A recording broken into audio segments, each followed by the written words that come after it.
Okay, welcome back after this very, very short break. Um, we're glad to be able to kickstart the final roundtable of this fantastic event that we've had for nearly 3 days. It's nearly the third day, entitled "The Future of Urban Lighting for the Governance of the City." That's the title of the roundtable. Let me present to you our very distinguished guests for this afternoon. We have Meri Lumela, Deputy Chair of the City Board of the City of Jyväskylä. You're LUCI President since 2020. Meri, you're, amongst other things, board member of the Association of Finnish Local Authorities in Finland. You are also the principal of Halsila Primary School. You'll tell me if I'm saying this right, perhaps not, in Jyväskylä. Yes. Okay. Sylvain, Godinot, you're the deputy mayor of the city of Lyon in France, also LUCI's first vice president. Sylvain, you oversee the ecological transition policy for the city of Lyon, particularly, of course, on climate and energy scales, local climate, air, energy action plans. You're also in charge of the heritage portfolio, land, buildings, and of course, public lighting. Welcome. Thank you so much for joining us. Raimond Tamm from Tartu, deputy mayor of the city of Tartu in Estonia. Raimond, you're a deputy mayor. You're responsible for communal services, city transportation, entrepreneurship, and innovation. That's also a portfolio. Your field of expertise include many things, of course: smart cities, spatial planning, energy policy, economic policy, environmental policies, of course. Raimond, you're also coordinating a project. I went to see what that was. It's enormous, at least for the city of Tartu and many other cities in Europe. The Smart and City Lighthouse project. I invite everyone to have a look. A lot of great things about development and implementation of integrated smart city actions. We were so happy to be in Tartu in 2021 and for our AGM, to meet you, to see the city, the beautiful city, to also enjoy the great Tava Light Festival. Thank you so much for being with us. Thank you for asking me here. My big pleasure. So you've responded to our invitation to join this Sparking the Future of Urban Lighting event. It's live now. We wanted your contributions from the elected official side, as we've had a few contributions from, let's say, more technical decision maker sides.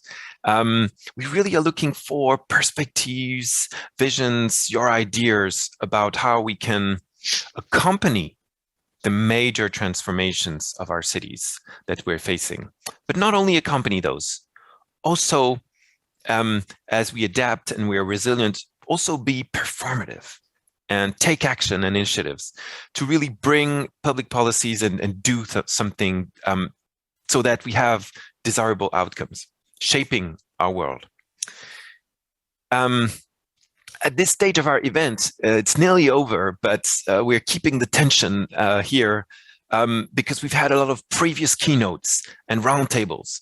And in the journey that we've started, I think it's very relevant now to address the governance issues that have been very often raised in these questions by participants. They've invoked, how cities can regulate, how we can coordinate, etc. Bring multidisciplinary, that was also even a topic in the previous keynote by Lenny. Bring actors together to discuss the city, how it's moving, and how light has an impact. Something that's common to your three cities, I think, is of course working on the energy transition. And how we tackle climate change and the carbon neutrality, of course. Lyon, Tartu, you share one thing, which is you've been designated as one of the 100 cities for in the initiative for climate neutral cities by 2030. The big new mission from the European Commission, they call it equal to putting man on the moon, so isn't that great? And of course, Jyväskylä, you're really also there in the same ambition to target carbon neutrality by 2030. And I also heard something like waste-free by 2040, which is really, really, really an interesting dimension also. For this roundtable, we have key questions. I've shared them with you, you know them. So how far are we ready to go in terms of sobriety regarding our public lighting at night? How can we contribute, how lighting can contribute to this optimistic future? I'm saying this because there was a lot of talk also about even dystopias and nightmares in this conference, a little bit at least. Perhaps not enough, but optimism is something we need to drive. And what's the link between light and democracy, really, and citizenship? So, to start us off, and similar to all the other two roundtables, I've asked you to contribute to something, a first set of questions, and I will let you the floor.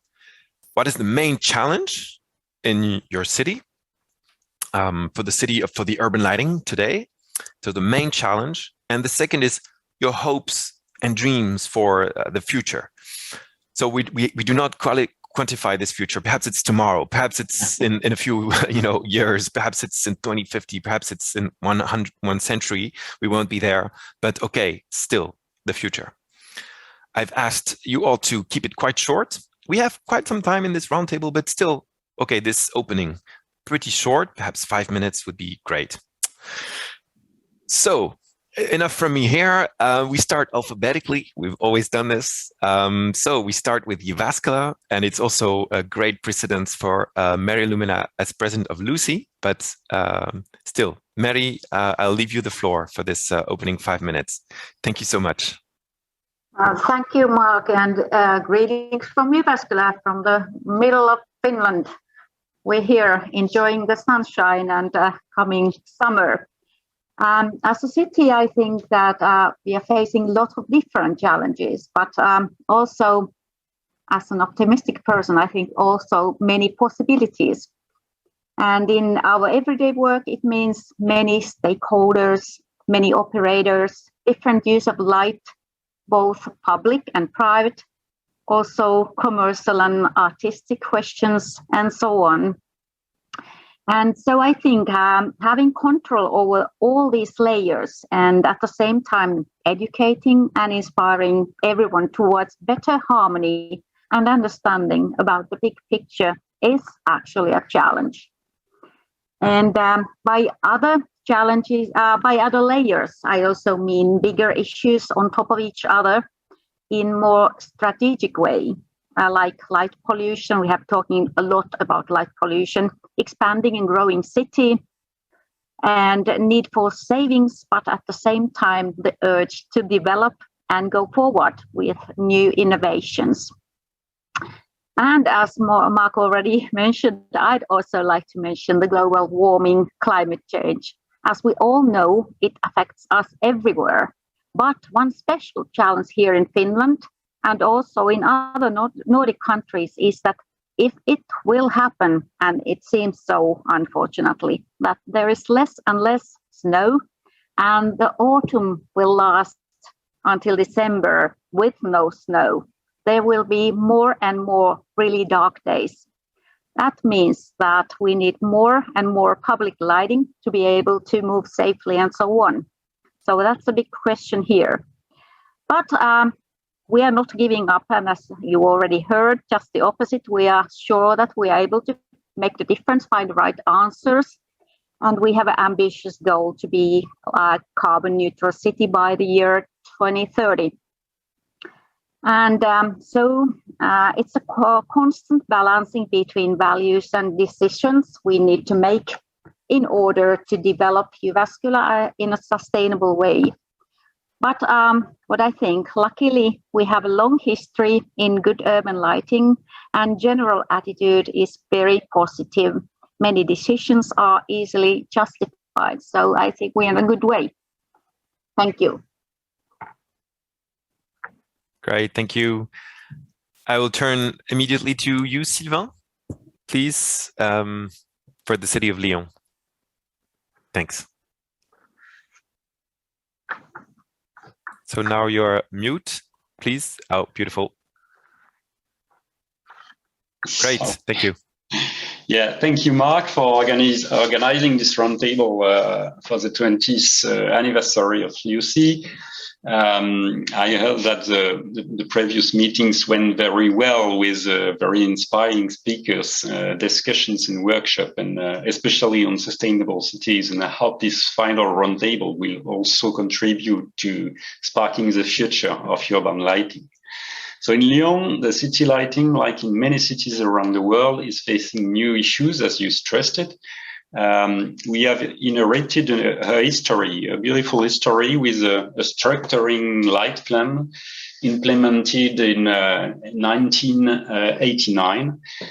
And this was a pioneering initiative with political, technical, and artistic impact, which combined guidelines and top-level skills of local experts.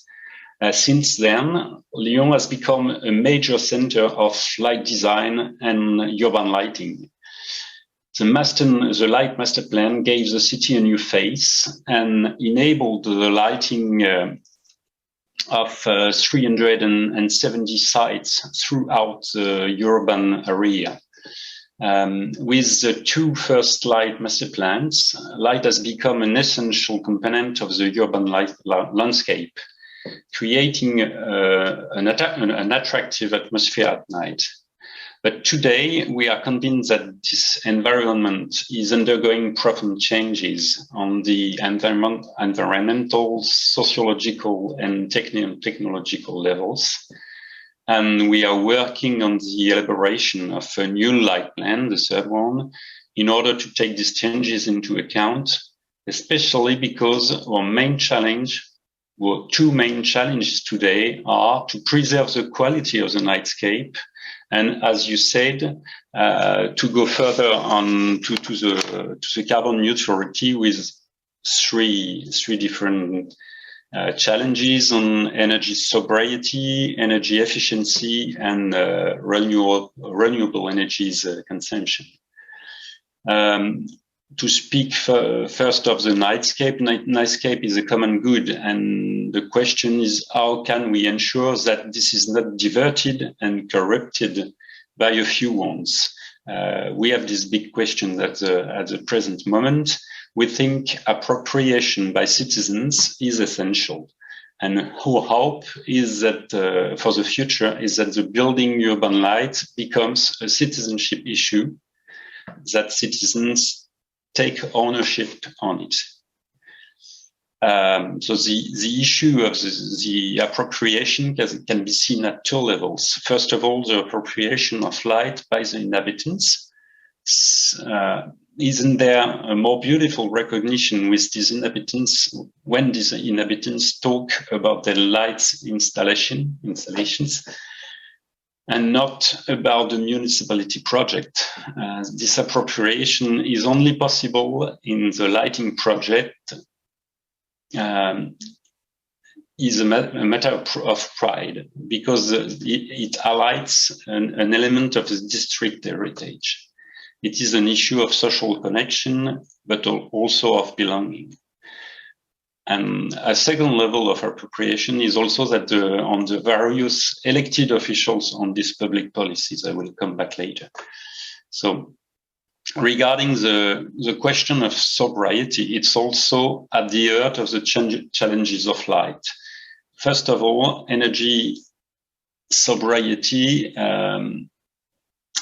will be a question of how light continue to play its role in the city to allow travel, leisure activities, or work, because many people work at night, and how can it consume less? The refurbishment of our heritage provides an answer, but we must go further. Understanding how territories work allows us to establish a closer link between light and the real needs of users. This is why it's important to have this knowledge by analyzing, as we did in Lyon, the intensity of use of the city at night through mobility data. The second issue of sobriety is also respect for biodiversity. It is an apparent contradiction between cities where human activities are concentrated and nature. However, we think it's always possible to imagine a step-by-step construction, preserving as much as possible the places of darkness when they are possible. This work is being undertaken in Lyon on the scale of the metropolis, which is the gathering of the around 60 cities around Lyon. And it notably shows, once again, that urban light is as much pollution coming from public lighting as from private lighting. We see 50-50 in Lyon. This is why a joint project between public and private lighting is essential. The quality of the nightscape is a result of a balanced dialogue between public and private lighting. The nightscape is a common good, not a sum of individual initiatives, where personal identity is more important than collective identity. A city's nocturnal identity is very much linked to these markers.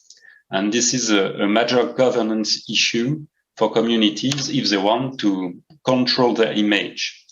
Or can we say that a city has a policy of sobriety if the store windows of commercial signs shine brightly? So finally, there is a challenge to renew creation in light. The more beautiful the light, the more sober it can be.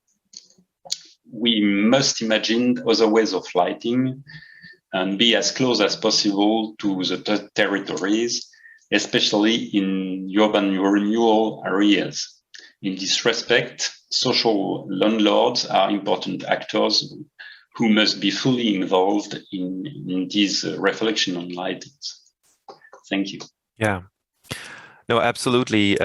You've, I think, captured a lot of what has been discussed in this meeting until now. So beautiful and lines of thoughts that we can definitely push. Thank you so much for this contribution, Sylvain. I will turn to Raimond.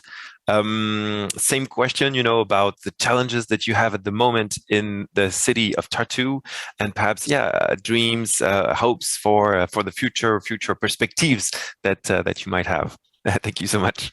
Yes, thank you, Mark, so much for your wonderful introduction, and for my colleagues here also who have already given the insights how they are seeing things right now and in the future. So please kindly receive best greetings from the city of Tartu, from the second largest city in Estonia. So we are really happy to be among one of those 100 climate neutral cities by 2030. So it's definitely a great challenge and also opportunity for us.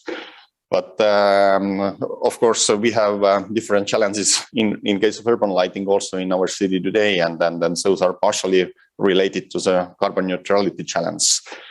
So to be honest, Tartu and light belong together because it's both literally and also figuratively. As a university city, we have been the carrier of light for long centuries already. So we are a traditional university city. So university was established here in Tartu in 1632. So it's one of the oldest universities in the Northern Europe. And it's very important for you to remember that Tartu will be the European capital of culture also in 2024. That is also a great challenge we have on our way. And also the Light Festival that Mark was speaking about earlier, it will be important part of our program for the cultural capital year in 2024 to have the best ever Light Festival here so far. So it might sound really basic and not maybe so sexy, but our main challenge at the moment, it's replacing sodium lamps with LED lamps. That's definitely also because of the energy crisis we are facing right now. So we are already using 100% of renewable energy in street lighting. So all the energy we are using for street lighting, it's renewable. But the energy efficiency, of course, something that we are facing really seriously right now, because the price of energy has increased remarkably during the last 8 months, at least here in Estonia. So just last week we made the decisions that we will replace all sodium lamps as soon as possible with LED lamps. So we are preparing the activities right now. About 1/4 of the lamps have been replaced earlier, but right now we are going to replace the next 3/4 of the lamps. So of course we need to replace in some cases the lamp posts and cables and this kind of stuff also to ensure that we have reliable system and service. We are also, of course, hoping to save on costs remarkably, but it's also helping us to achieve our climate aims. So it's an activity actually that is helping us in many ways to achieve our goals. So we are also right now working on the development plan for lighting in Tartu, so-called master plan, what Lyon already has, and of course many cities also in the world. But it's actually the first master plan for lighting in Tartu, what we are working on right now. I will explain later on more in detail what we are trying to actually make happen by this plan. So, but yes, I believe that my hopes and dreams for the future, that the crises are making us stronger. Actually, we have to face the reality that we have to handle crisis properly. But even during difficult times, we should have our look to the future. It's actually quite easy to mess yourself with crisis management, but we should look to the future, of course, all the time. So we know that besides the negative aspects or impact what we have also the opportunities. As I told, for example, the increasing energy prices are giving us a really good basis to make the investments happen quicker, because the economic background is much stronger. So it's paying back much shorter time than it used to be earlier. So we also know that in case of COVID crisis, we improved ourselves in digital world quite a lot. So the digitalization was having higher speed. Now it's a possibility to have higher speed for renewable energy production, also for local energy production, energy efficiency, this kind of issues. And we also know that it's much easier now to explain why we are undertaking all of those activities, because the public understands much better why and what we are doing. So I believe that we will recover from the crisis and we will get out stronger than we were before. So I also believe that the market fluctuations that are somehow blocking the investments at the moment will be kind of disappearing in the future. So we will have the stability once again. So we will continue to work towards healthy and safe living environment. We will work with smart use of energy. We will also work with decreasing the light pollution in the city. We will work with different everyday activities to have as little negative impact on the environment as possible. To also consider lighting only not for people, but also for flora and fauna in the city, because the cities are not just for people, but also for all the other living organisms, what we have here and which are so important for human quality of life also. So this is my answer to the first question. So thank you so much. Yeah, beautiful. Wow. Thank you, Raimond. Giving us some also very deep insights into what's happening right now in Tartu. Of course, I remember that yes, you are at this. It's geographically in a zone that is also very intention at the very moment we are speaking. The energy crisis is, of course, coming as a phenomenon on top of that. So tension is definitely in the air. But you managed to keep up and give us some food for thought on these big opportunities that is also there. Thank you so much. I know that this whole context is very very, very heavy on all of us. I also know in Lyon that there has been some changes even in the illumination. You talked about the 370 illuminations, and someone visiting Lyon came to me and said, "Hey, why is it closed on Monday, Tuesday, Thursday, till Thursday, or I think even Friday?" So yeah, even the nightscape as we see it is impacted by this. It's temporary, of course. I didn't have time to answer back. It is temporary, but yes, we hope that we can be resilient, adapt, and bounce back. Thank you so much. I have a first question in the second round we're opening now. But we've been talking about this, okay? So it's kind of a continuation, and any one of you, either you, Meri, Sylvain, or Raimond, you can start an answer. Isn't there a paradox, between what we're seeing at the moment with less light and more light? We're always talking about more light because we're changing lights, for example. So it's perhaps not more, but it's different light. It's still sometimes adding safety, security needs more light, identity, aesthetics. We're sometimes adding also light. And at the same time, Raimond, you mentioned biodiversity. Sylvain, you mentioned sobriety, energy efficiency, etc. So there's and carbon neutrality and waste. We also talk about with you, Meri, a little bit. So how do we deal with that as a paradox? It's hard. It's a hard question. What model do we want for our nights in the future?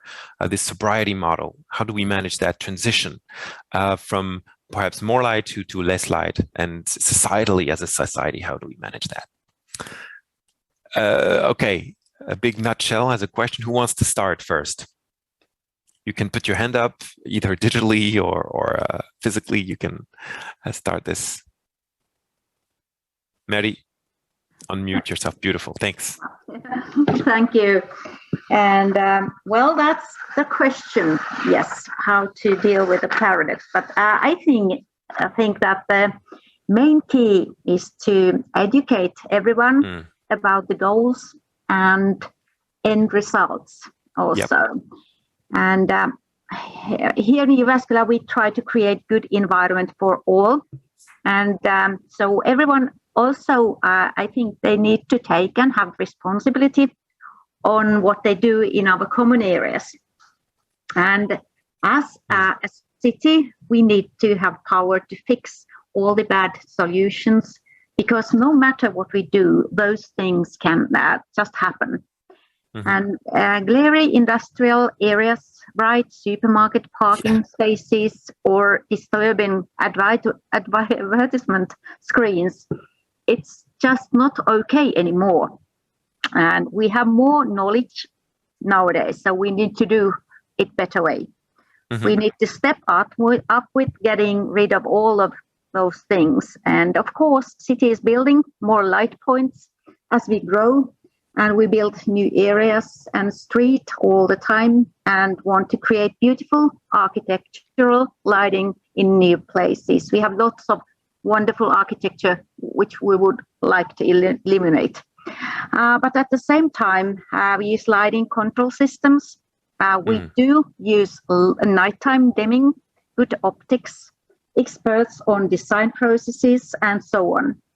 So we also have a new design guidelines that doesn't allow certain type of luminaires. We consult a lot with lighting designers, biodiversity experts, and many other people and experts around us. So in conclusion, I think even if we illuminate more, we do it smarter and with moderation. And again, it's about the balance. I think that's the answer, a balance. Try to find a good balance. Yep. Yeah, finding this balance is definitely the key topic. We've had some keynotes about this from various lighting designers. I think they were very I can't think of another word, or like enlightening, of course, about how we use shadows and darkness and quality of light. But what you've actually said also, you've touched upon this question of responsibility for light. And that is a big topic, of course. The private light is a big issue also. It's not only the public light. And of course, the regulatory framework is different in your three cities because of national regulations. But yeah, so you've also talked about guidelines that cities can really put together. We're in this governance theme, right? So it's exactly that, and also education towards the main outputs, education to light. Any comments, compliments here on this special question and this paradox and how to find this balance? You have insights from Lyon or Tartu? Yes, Sylvain, please. Yeah, I fully agree with what Meri said, and I think it's no more okay for light pollution. As light became cheaper and cheaper, different various stakeholders decided to light more and more, and it is no more coherent, and it's being recognized as a pollution more and more by the citizens. So it means that light governance is essential, and this is what we see as a role for the local authorities. I know this issue has been raised several times on those last 2 days, and I think the responsibility of the cities can be at stake for ruling, but also for setting up a vision, a framework, and for coordinating the different actors on those issues, which can be linked to city lighting. And as part of LUCI, we are convinced that the cities have a place and a role to play in informing the capacity of light and shadow to transform our cities. Lyon has chosen to build its new lighting plan by involving the city's nighttime use in this project, in collaboration with the Urban Lighting Department and the Lyon Urban Planning Agency. Several nighttime walks have been organized to gather the feelings of residents about their nighttime environment. And those exchanges are always very rich and surprising. And the place the uses of at the heart of the understanding of an adaptive lighting policy. Yeah. So this really creates a coordination, a local coordination for people understanding better the qualities of light that are so special to Lyon. Yeah. Maybe I can also stress that so there's an ambition about this governance, but at the same time we develop a short-term vision with investment oriented towards the ecological transition. And those investments are notably for the renovation of the street lighting, but also for more relevant management of the street lighting by integrating vehicle sensor solutions that allow for a significant reduction of the lighting levels, which is neutral for the safety, beneficial for energy, and also beneficial for the reduction of light pollution. In the same way, the new local advertising regulation integrates light issue by proposing initially to reduce the illumination time of commercial signs, but also of advertisement in the public domain. So we hope it will go in the good direction.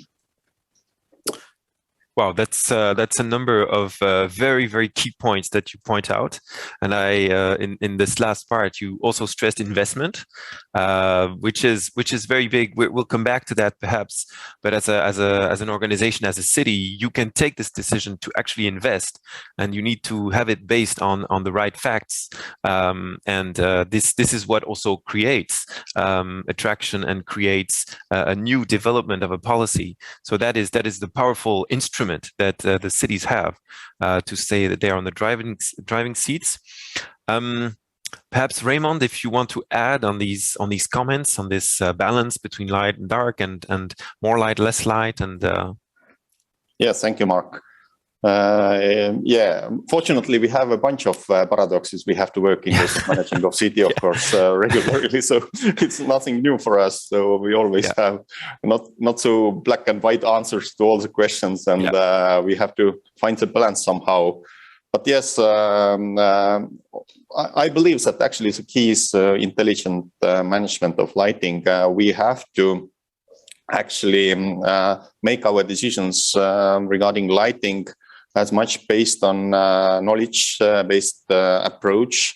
So we understand, of course, that no politicians in the world can say that kind of safety and crime are not important for our city, and we are ready to go for the biodiversity and decrease lighting in all the parts of the city for the nighttime, for example. So I believe that no politicians are going to say that, because we understand that lighting is important to keep the crime level lower and then also to have the traffic safety, for example, higher up. So that's important in case of pedestrian crossings or whatever. So you should always have enough lighting for those solutions. But of course, biodiversity is also so much important for us, and increasing the importance. And therefore, we have to find technically the most suitable solutions. So we know that the technology is advancing continuously. So we have better and better solutions, like playing with the wavelengths of the lighting or whatever. So we have more opportunities for adaptation to make those lightings kind of basing more on the actual situation, to actually have the lighting on when it's really needed. Not just to have it on based on the time what we have.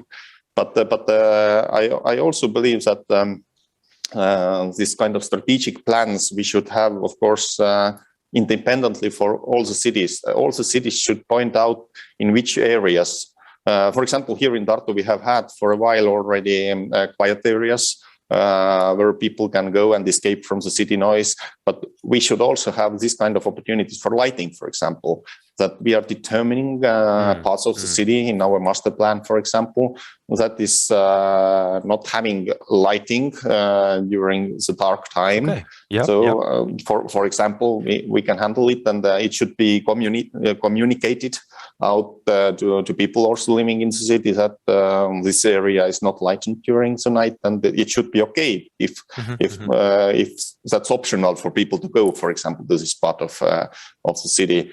So I also believe that in case of the development plan for the city lighting here in Tartu, which we have in the pipeline, first time in our history, so we will also try to find really smart kind of ways how to make it happen here in Tartu. So to have this technical and aesthetic guidelines, also to have the strategy for monitoring, maintenance, concept of public lighting, also standards and guidelines. Also, what is actually impact for the city, human health, birds, animals, plants. So everything should be handled hand in hand. And I really do believe that we can, like that, find out the best solution for our city. And most probably, nevertheless, Tartu is not the most lightened city in the world. So we haven't had this issue so far so much on the table as maybe in huge metropolitan areas in the world. But of course, we have also more and more lights, and not only public lights, but private lights also here. We have more screens on the streets, which are also creating light pollution. So that's everything that we should handle. Absolutely. Yeah, I think you nail this too. Okay, very rich contribution here too. And I also remember what you just said about the dark zones. I think that's very important about zoning the city, and also the fact base, the knowledge base needs to be very strong. So that is that's great. Sylvain, you also talked about the agency, the urban agency in Lyon, that's also independent from the city, but producing quite a lot of data, of research, of workshops, and developing with the city. So I think that's the partnership, the coordination at local level is very important. We also collectively, I think, talked about this, this paradox. Okay, but in fact, the big question is about safety and security, really. So about this generation of a feeling of safety and security. And as a mayor, you cannot say this is not a problem, this is not a question or something. It is. So from a political perspective, it's hard as a question to address. But yeah, in this event also, we've seen that it's such a big topic, and we need more data, more reliable science on this, because there's a lot of fantasies, there's a lot of issues, a lot of ideas around this. Do you have a specific comment to add on these issues?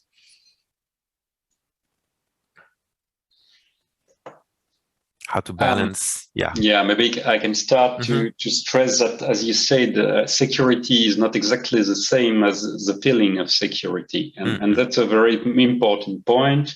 There's a kind of habit, I think a bad habit, which is to say each time we have a problem of security, we will add some light. But the problem will not always disappear just because it's lighted, if we don't have enough policemen. You can light as much as you want. It won't prevent people from doing bad stuff if they know that they will not be arrested. So lighting is sometimes a kind of excuse to do something that is not necessarily efficient, but that may be cheaper than to go to the real solutions. So that's the first point. I would say it can be an easy but inefficient solution to light more in some cases. In some other cases, I think the work is to be done with the citizens. Sometimes they may feel a bit insecure because they are not used to a lower level of light, but this level of light may be sufficient. But what we see with this detection of movement of cars in the more residential places of Lyon is that people get used to it, and at the beginning they may be a bit stressed by it because the light is not always the same. When there's no car, we don't need to light as much for the pedestrians, but they get used to it and they feel okay with it very rapidly. So we have to make evolve some habits and to see it a bit. I think as Raimond said, the things are not always black or white. We can find some compromises and balances. Yep. In Jyväskylä, yes, Meri. I think what I would like to add is that from the point of Jyväskylä, I could say that Jyväskylä is quite safe city to live and work and go to different places. And but especially, like I mentioned before, that if we have less light than we do right now, we need more light for to make it possible for children to go to school in the mornings because they walk or they bike. And of course, I mean, it's a bit different question if you talk about security or you talk about safety. Why do we need light? And Sylvain just said that we need to do it for the right reasons. So, so try to find the right solutions to develop our cities in socially sustainable way and prevent problems which are not solved by more light, by adding light. Yeah, no, absolutely. There's really something about this question that we need to investigate. Also about, I was kind of surprised coming to LUCI from a safety and security background for 7 years before, that actually there is no big project, no big work around this question, also definitions and exactly the impact. And we were really happy to see that this is changing because of the fact that the lights are getting lower. A lot of people are getting interested back into the safety and security issues, but in the right way, not as perhaps 20 years ago when all the lighting issues started. So in a real objective way, how do we qualify and quantify the subjectivity of this security issue and the feelings and emotions, etc.? So it's really good to mention. Thank you so much for all this great comments. Perhaps we can go to another question. It's a bit different, okay? And it's also about the city. It's at night, obviously. How do we create perhaps this desirable future or this optimist future that we were talking about? Raimond, you mentioned the fact that the citizens are also changing after these crises, so they are more responding to what we say. But it's true that perhaps, how lighting can be also a way to create comfort, to create dialogue again. Can be a part of this well-being and living together. We've been talking about this safety and security issue, but the counterpoint of that is the living together. This is actually what we want, creating a society that thrives, that we all want to be part of. How can we have citizens to contribute to that as a citizen factor, as a democracy, perhaps participation? I don't know, some things like that. So, any thoughts on this, Raimond? We can start with you, perhaps. Yes, thank you so much. Yeah, I just have to highlight that nevertheless, we are saying that cities are not just for people, but still it's important for every city to have great living environment. And that's what the politicians are always working for, to have a great living environment. And as we heard already earlier, that, for example, security and safety are the feelings, and what people are feeling, that's something that we cannot change so easily. So, for example, if you are not feeling safe during walking, then you are taking the car, and that's something that we don't really want to happen in everyday life. That's just one example. So we shouldn't forget that. Even if we think that it's not really reasonable to feel kind of insecure, that if people are feeling insecure, then we have to face the reality. So, and then also I have a strong belief that we should offer emotions for people in cities. So it's not just the practical side of city management, but what people are expecting from us. But they are also expecting emotions, and that's why, especially when we are speaking about Tartu and also, of course, Jyväskylä here, we are located in the northern part of Europe, and it basically means that we have really long dark nights during kind of half of the year. So people are really waiting for the Christmas lighting, for example. They need light in their life to make their life better, to have better kind of life quality, to actually not be psychologically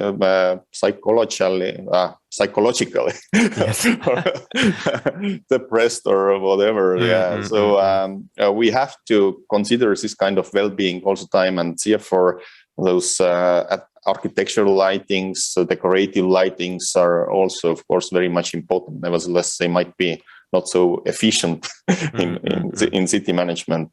But yes, we have therefore also planned our changes in the Christmas lighting in the city, the lighting of town hall, lighting of Dome Church, for example, this kind of stuff. And then to have the full concept for the city center, also including the bridges, of course. So, and we have also seen how important is the light festival for the people, especially when we had this COVID period here, and then the light festival appeared. So how happy people were actually. Yeah. to have more light in the dark period and then during the dark COVID times. So to introduce new architectural lighting solutions, to have the festival actually taking place, offering different installations. So we shouldn't forget about emotions. That's what I wanted to say. And then also, of course, we have to take different aspects into consideration. Engaging of people is important, but what is also important, we should educate people before making or waiting for decision making, efficient decision making, or kind of adequate decision making from the people side. We should speak about all of those aspects which are related to lighting, all those threats, all those opportunities. We need to explain it earlier, and then we can also engage people efficiently, because otherwise if we are just asking for people to have any changes happening in the city, I'm sure that we are receiving a negative response because people do not understand the background of those issues. And for example, also we are working with University of Tartu right now with a project how to make the lighting more healthy in Tartu.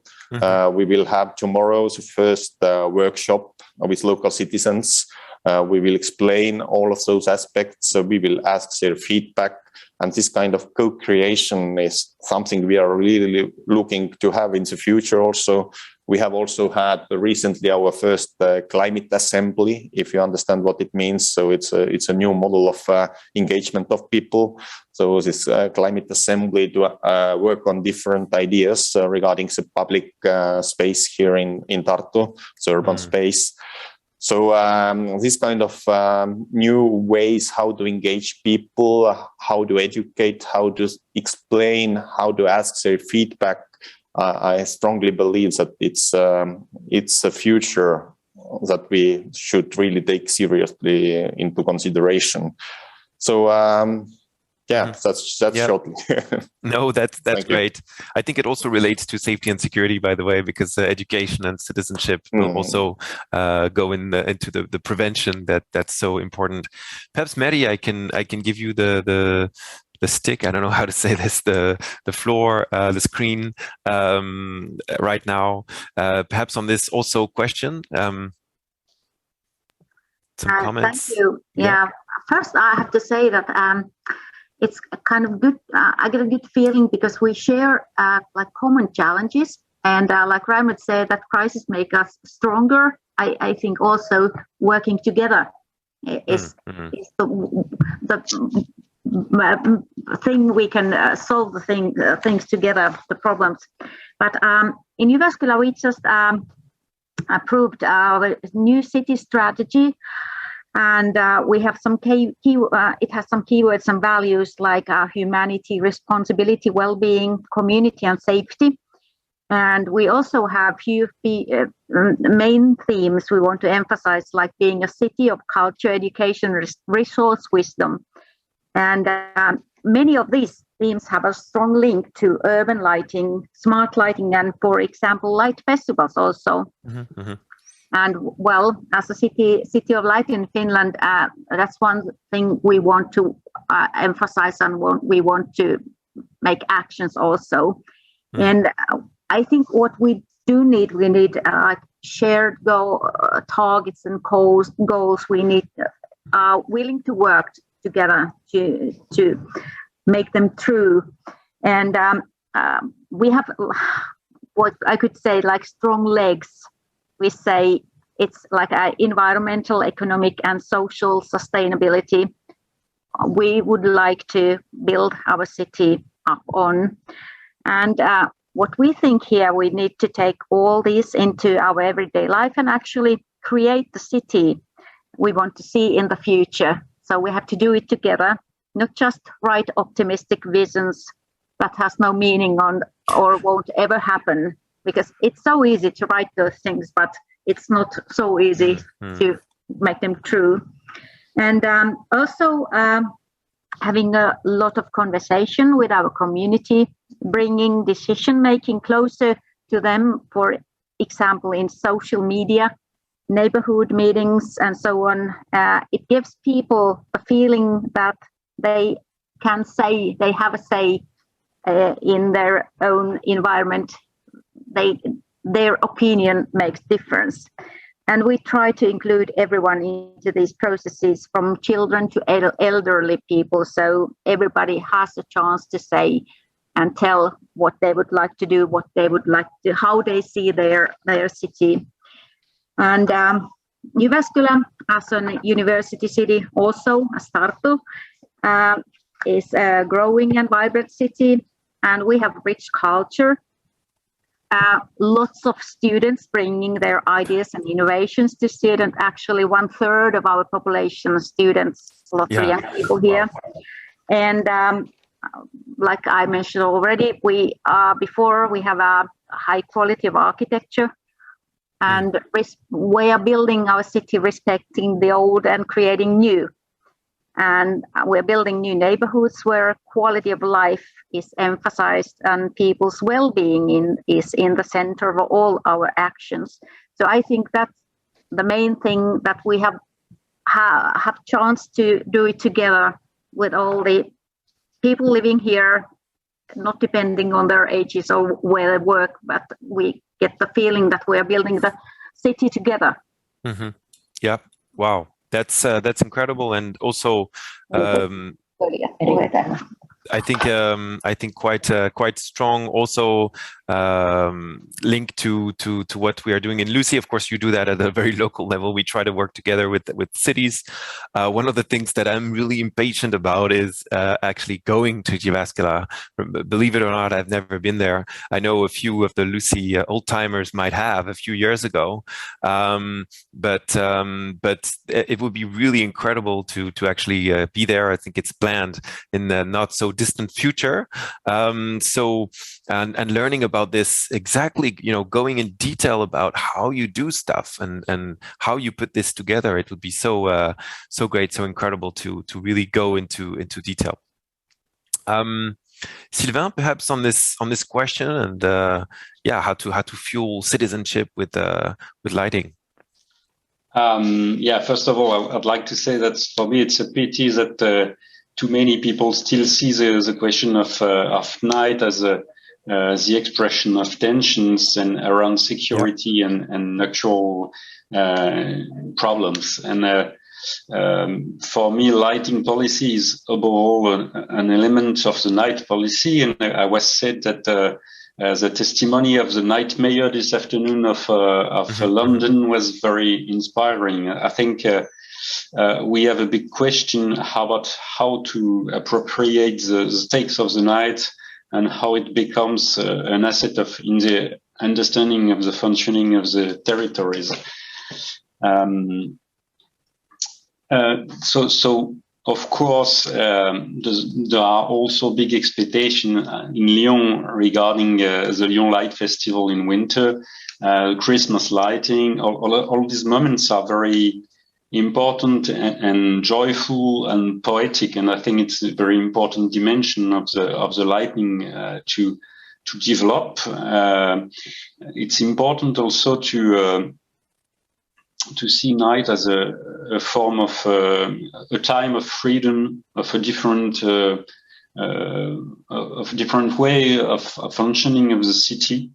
I think the city decision makers must take this into account.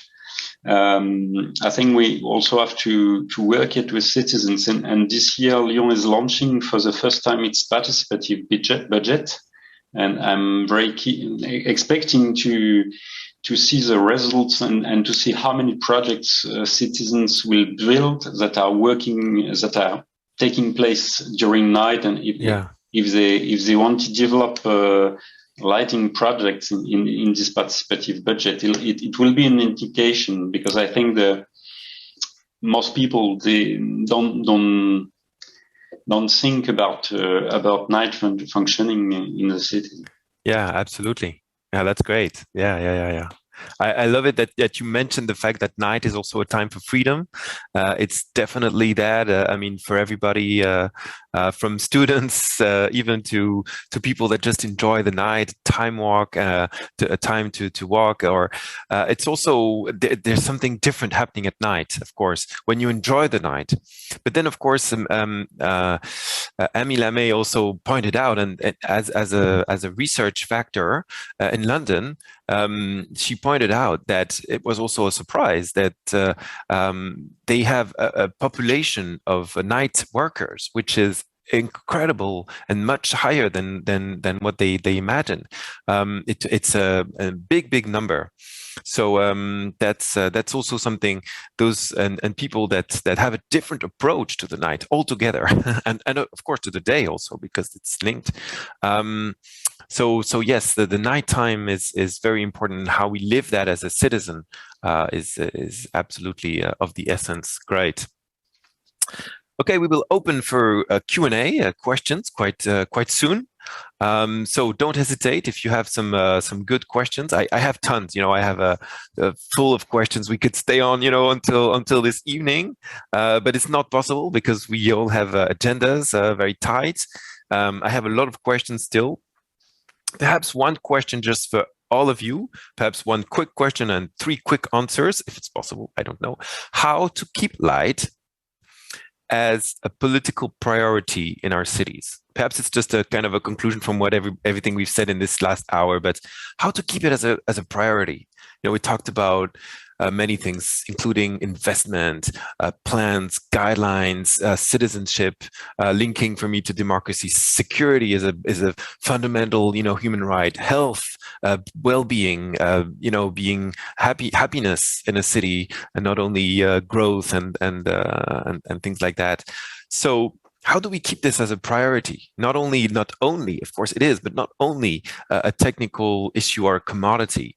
This is something that I think in LUCI, you three embrace like it's a given, but actually there are so many other cities out there. How do we convince them that actually it's a political factor, and that it needs to be a priority? Meri, can we start with you, perhaps? If that's okay. Yes.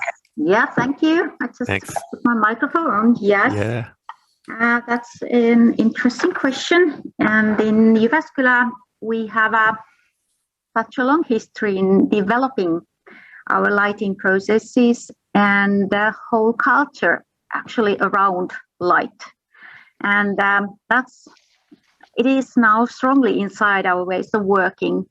So actually like everyday work. And in our urban lighting development plan, we really want to emphasize that urban lighting is so much more than just a technical service or layer on our streets. It has a big role in our city appeal, the nighttime image, and how we communicate and promote our city. And I think that we can support our political aims with good and interesting lighting in more rough areas, or support green values with environmentally friendly solutions, for example. So I think absolutely lighting has such a many dimensions and ways to improving or affecting our city. And I would have to say that luckily we have lots of tools to coordinate what's happening.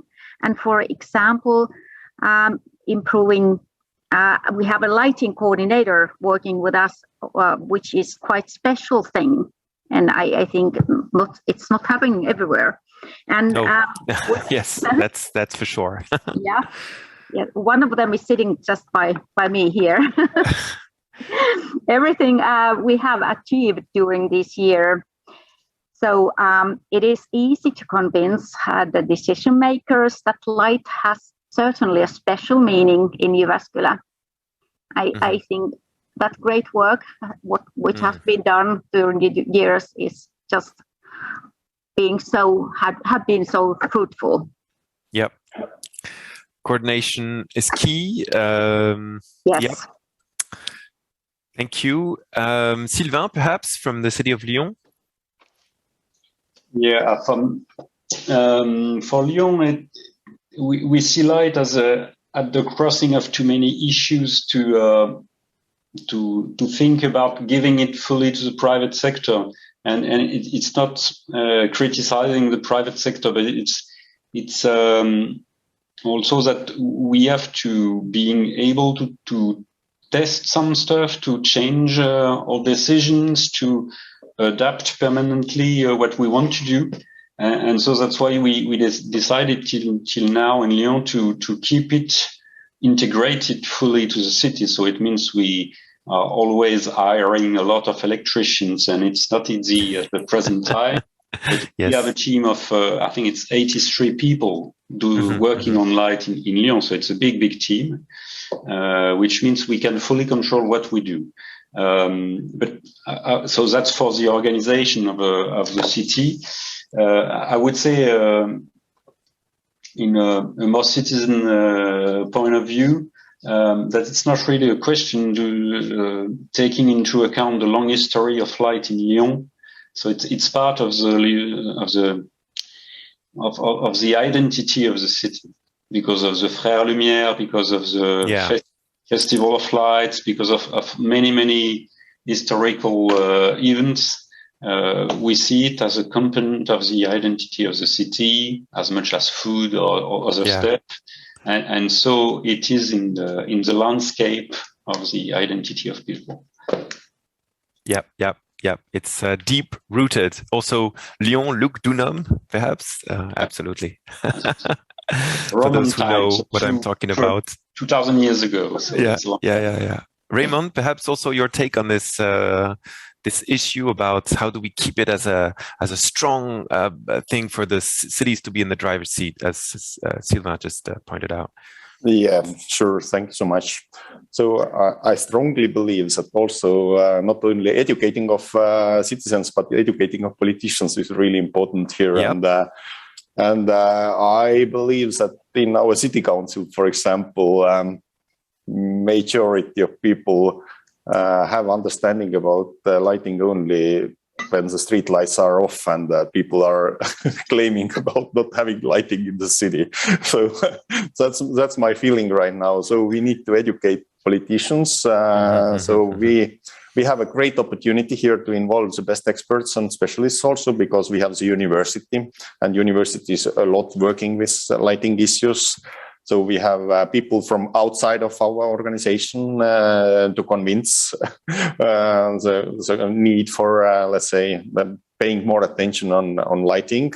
So I also believe that strategic documents, what we are working on here in Tartu, that if we are speaking about lighting in all of those documents, like our development strategy, our energy and climate action plan, our master plan, our coalition agreement, for example, also, of course, the development plan for lighting in Tartu, all of those documents are handling lighting.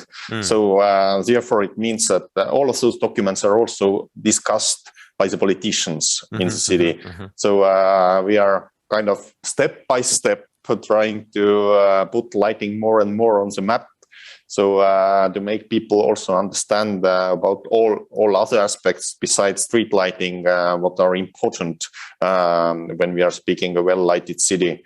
So this is a continuous work to do, and we are of course expecting from LUCI also to encourage cities and to really make their members working on those issues more efficiently. And then also to help with the local politicians and to have the events in different cities, to also ask politicians to those events and etc. Yeah, absolutely. It's not easy. It's not easy. No. Thank you so much for pointing this out. It's not easy, but it's with your help that we can also gradually explain and show how important it is.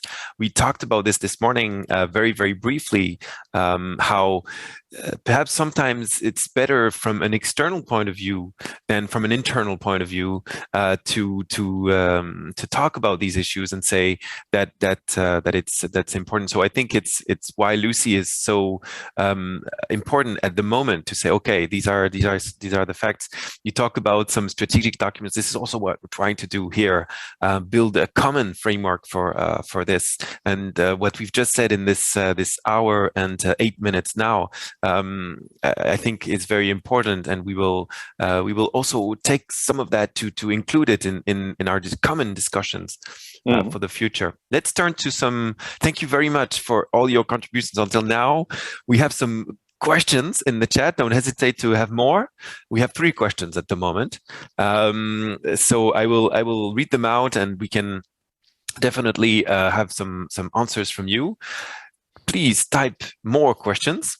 Otherwise, it will just be more of mine. So that's a bit boring. I have the same questions over and over again. Right.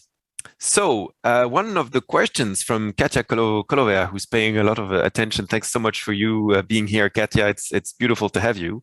And we'll talk more. A question for Raimond. You mentioned about replacing sodium lamps with LED lamps. Now, you're not the only one to mention that due to the energy crisis, due to also the phasing out of LEDs, of all discharge lamps.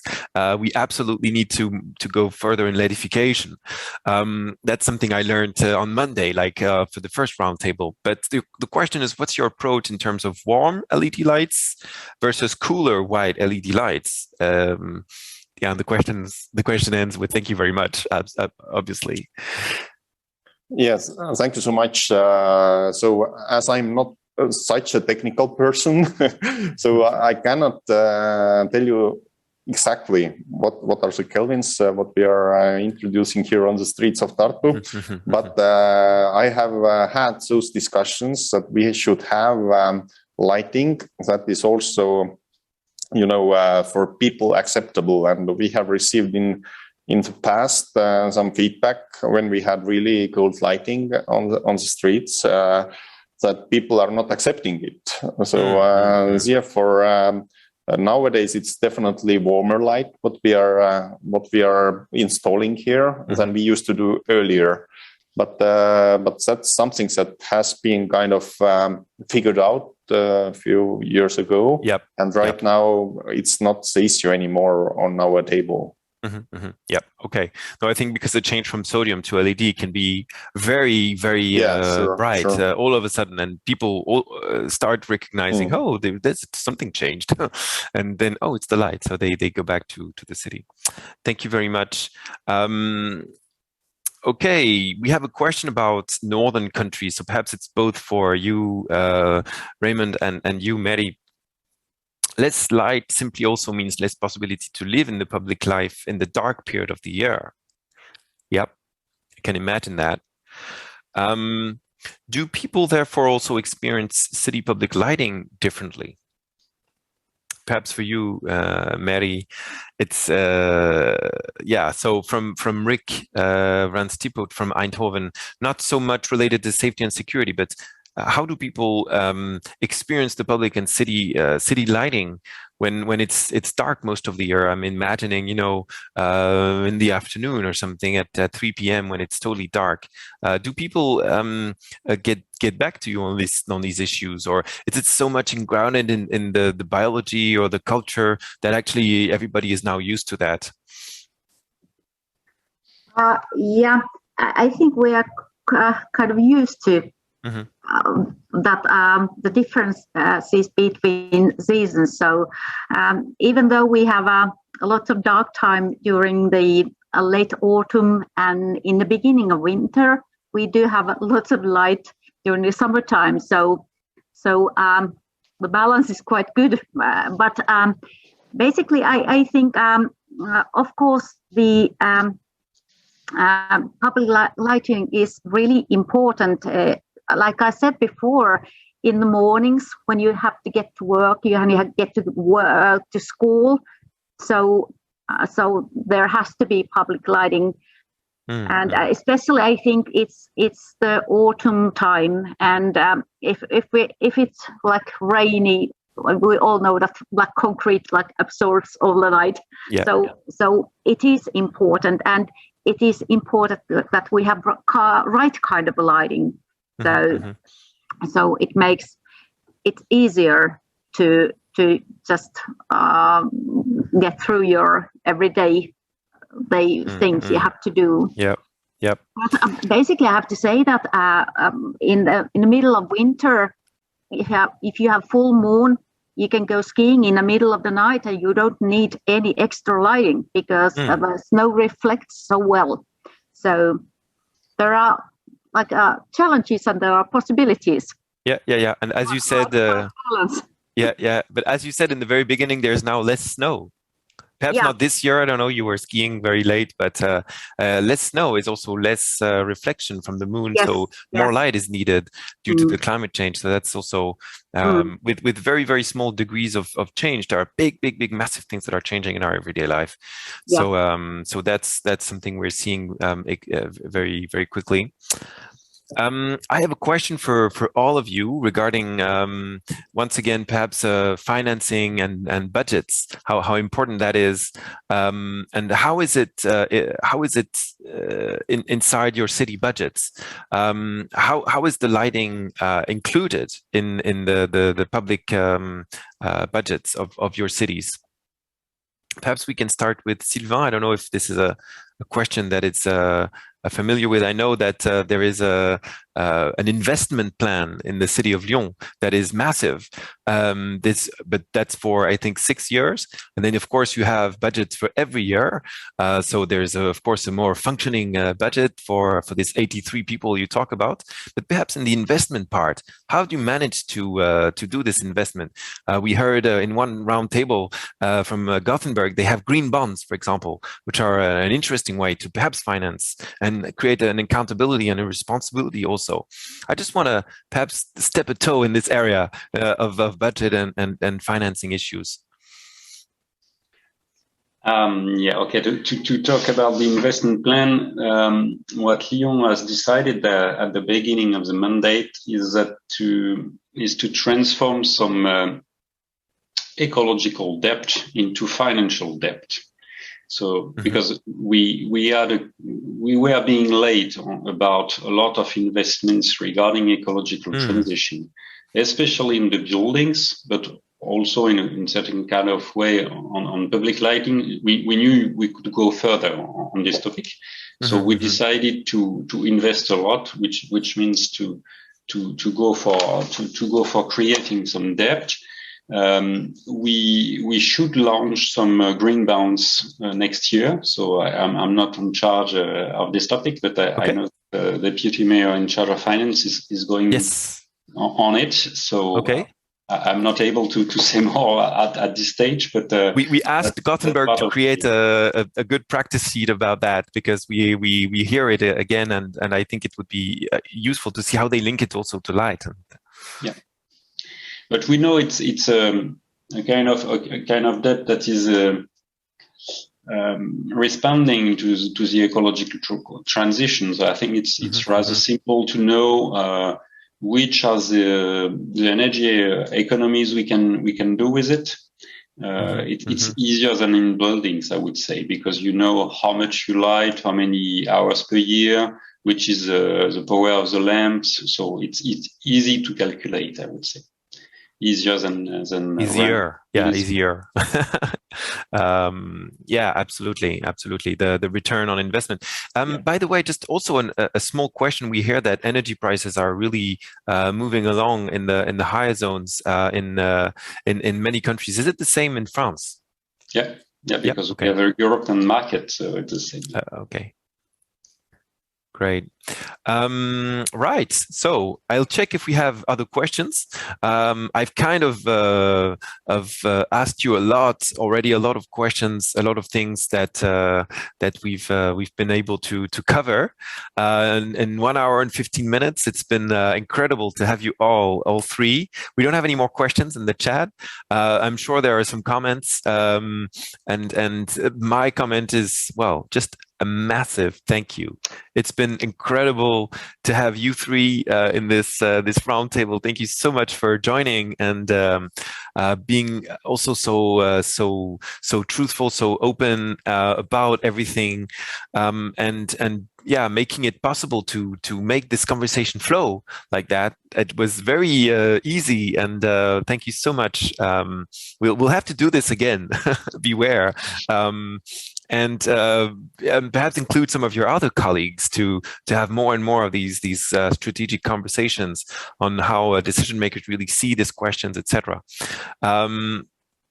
Well, thank you so much, and I will perhaps I don't know if you have any other final closing words or something, but apart from that, we will give the floor back to the main conference room. Just a short comment from my side. Please, yeah. So Tartu has been a member of LUCI now for 10 years.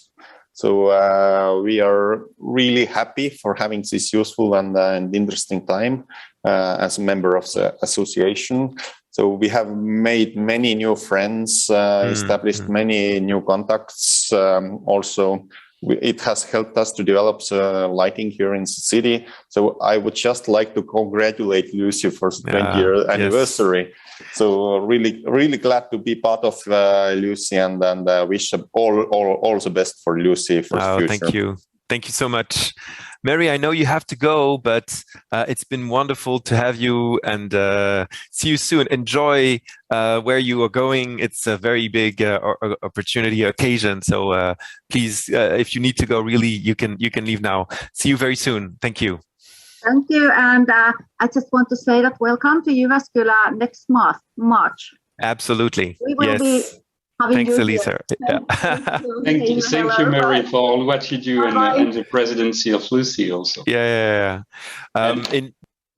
Indeed. I just wanted to say thank you to you, Mark, also, and wish a good birthday for the anniversary of LUCI 20 years ago. It's very important, and you was part of this network at the beginning. So I'm very glad to see what LUCI has become. I think it's very important to have you working on those topics. So thank you, LUCI, and thank you to all the people making this network live. Yeah, thank you so much, Sylvain, Raimond. Thank you also, Meri. Now she has left, but it's been incredible to have you for this final roundtable of the Sparking the Future of Urban Lighting event. And we have a few still closing things to go along with, including a quiz for the end of the day. Well, thank you so much for having been on board with us. It's been fantastic, and see you soon. Thank you. Bye-bye. Bye. Thank you.